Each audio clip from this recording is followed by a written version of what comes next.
Daily exams knowledge channel में आपका स्वागत है। आज 17 फरवरी के करंट अफेयर्स हम यहाँ पर पढ़ेंगे और इम्पोर्टेंट क्वेश्चंस डिस्कस करेंगे। Who won the first medal for South America at the Milano Cortina 2026 Winter Olympics? Milano Cortina 2026 winter Olympics में दक्षिण अमेरिका के लिए पहला पदक किसने जीता? तो ये जीता है लुकास पिनहेरो राथेन ने।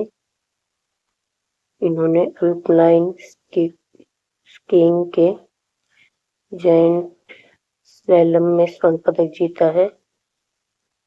इस शीतकालीन ओलंपिक्स में दक्षिण अमेरिका का पहला पदक है और नॉर्वे मेडल स्टैंडिंग में सबसे आगे है। At what age did the famous Odisha singer Geeta Patnaik डाई? मशहूर ओडिशा सिंगर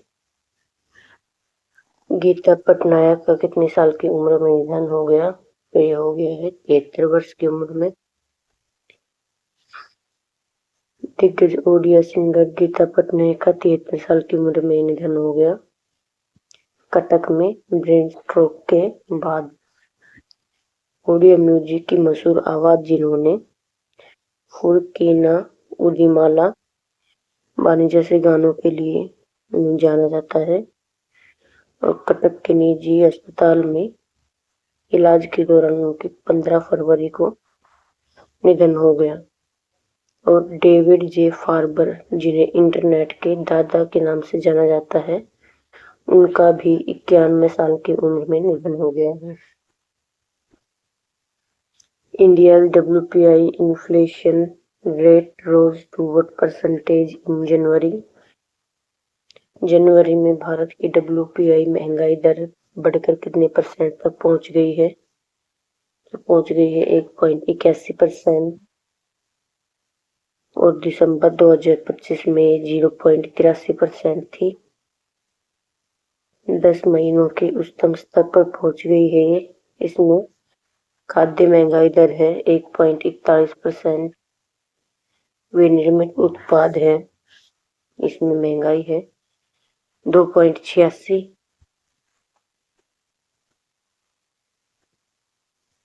ये महंगाई वृद्धि दर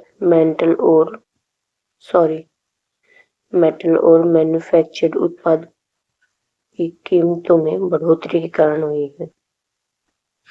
According to the Government of India, which national museum will be built in the North and South blocks?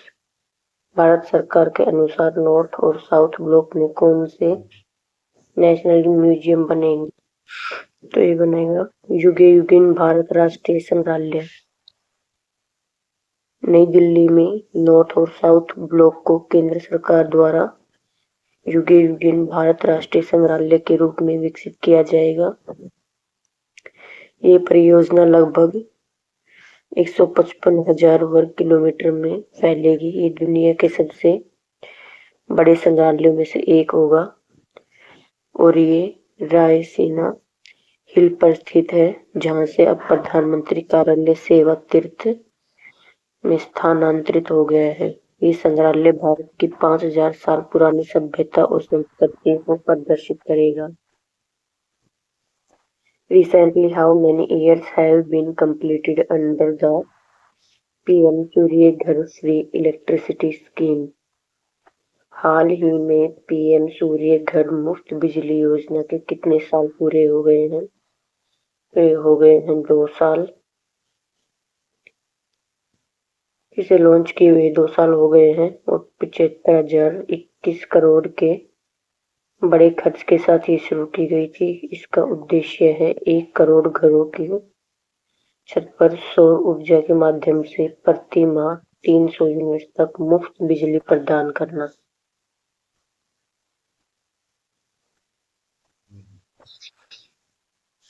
What will India's first national cow conservation museum be built?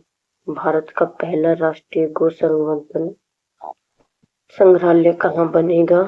तो ये बनेगा मथुरा में। भारत का पहला राष्ट्रीय गो सांस्कृतिक संग्रहालय उत्तर प्रदेश के मथुरा में पंडित दीनदयाल उपाध्याय पशु चिकित्सा विश्वविद्यालय परिसर में स्थापित किया जाएगा। इसका उद्देश्य है गोवंश के धार्मिक, सांस्कृतिक और वैज्ञानिक महत्व को प्रदर्शित करना। 100 से ज्यादा देसी नस्लों के डिजिटल मॉडल और आधुनिक डेयरी का प्रदर्शन होगा। won the first official FIDE freestyle world championship. हाल ही में पहली आधिकारिक FIDE फ्रीस्टाइल वर्ल्ड चैंपियनशिप किसने जीती? तो ये जीती है मैग्नस कार्लसन ने। ये नॉर्वे के दिग्गज शतरंज खिलाड़ी हैं और इन्होंने पहली आधिकारिक FIDE फ्रीस्टाइल वर्ल्ड चैंपियनशिप का खिताब जीता है। उन्होंने फैब्रियानो करुआना को 2-5, 1-5 से हराया है। ये कार्लसन का सभी फॉर्मेट में 21वां वर्ल्ड टाइटल है। ये जर्मनी के वाइजहोस में आयोजित किया गया था। Who will host the first ever Global South AI Impact Summit 2026? पहली बार global south AI impact summit 2026 की मेजबानी कौन करेगा? तो ये करेगा भारत। इसका आयोजन नई दिल्ली के भारत मंडपम में हो रहा है। प्रधानमंत्री नरेंद्र मोदी ने 16 फरवरी 2026 को इस शिखर सम्मेलन का उद्घाटन किया। इस समिट का विजन है पीपल, प्लैनेट एंड प्रोग्रेस। एक ग्लोबल साउथ में आयोजित होने वाला अपनी तरह का पहला और सबसे बड़ा वैश्विक AI सम्मेलन है। 100 से अधिक देशों के प्रतिनिधि इसमें भाग ले रहे हैं। The Union Cabinet approved the Startup India Fund of Funds 2.0 for how many crore rupees? केंद्रीय कैबिनेट ने कितने करोड़ के startup India fund of funds 2.0 को मंजूरी दी? तो ये दी है 10,000 करोड़। प्रधानमंत्री की अध्यक्षता में केंद्रीय मंत्रिमंडल ने 10,000 करोड़ के स्टार्टअप को मंजूरी दी है। ये फंड विशेष रूप से डीप टेक तकनीक आधारित विनिर्माण और शुरुआती चरण के स्टार्टअप को वित्तीय सहायता प्रदान करेगा। Recently, the Kumar Bhaskar Verma Setu was inaugurated in which state? हाल ही में कुमार भास्कर वर्मा सेतु का उद्घाटन किस राज्य में किया गया? तो ये किया गया है असम में। PM नरेंद्र मोदी ने ब्रह्मपुत्र पर इस कुमार भास्कर वर्मा सेतु और असम नॉर्थ ईस्ट के पहले हाईवे जो कि इमरजेंसी लैंडिंग फैसिलिटी में है उसका उद्घाटन किया। ये 1.24 किलोमीटर लंबा है और गुवाहाटी के बीच यात्रा के समय को कम करता है। ये 6 लेन एक्स्ट्रा होल्ड ब्रिज है। कैबिनेट ने असम में ही ब्रह्मपुत्र नदी के किनारे 18,662 करोड़ के twin tube under water road cum rail tunnel को मंजूरी दी है। ये 33.7 किलोमीटर का ग्रीनफील्ड प्रोजेक्ट NH15 और NH715 को जोड़ेगा, नॉर्थ ईस्ट कनेक्टिविटी को बढ़ाएगा, यात्रा का समय कम करेगा और स्ट्रेटेजिक और इकोनॉमिक ग्रोथ को बढ़ाएगा। What is India's rank in the Henley Passport Index 2026? Henle passport index 2026 में भारत कौन से स्थान पर है? तो ये है 75वें स्थान पर। हैनले पासपोर्ट इंडेक्स में 2026 में भारत 75वें स्थान पर पहुंच गया है। 56 देशों में वीजा मुफ्त यात्रा की सुविधा प्रदान करता है और ये पिछले साल से 10 स्थानों पर आ गया है। पिछले साल ये 85वें स्थान पर था, इस साल ये 75वें स्थान पर है। Recently, where did Amit Shah launch India's first CBDC-based public distribution system? हाल ही में अमित शाह ने कहां पर भारत का पहला CBDC based public distribution system launch किया? तो ये किया है गांधीनगर में। केंद्रीय गृह मंत्री अमित शाह ने 15 फरवरी 2026 को गुजरात के गांधीनगर में देश की पहली सेंट्रल बैंक डिजिटल करेंसी यानी कि CBDC आधारित पब्लिक डिस्ट्रीब्यूशन सिस्टम का उद्घाटन किया। आधुनिक और पारदर्शी प्रणाली राशन वितरण में भ्रष्टाचार को कम करने और सीधे लाभार्थियों को लाभ पहुंचाने के लिए शुरू की गई। Recently, Indian Railway announced a 35.76 kilometer long underground railway line through which of the following areas?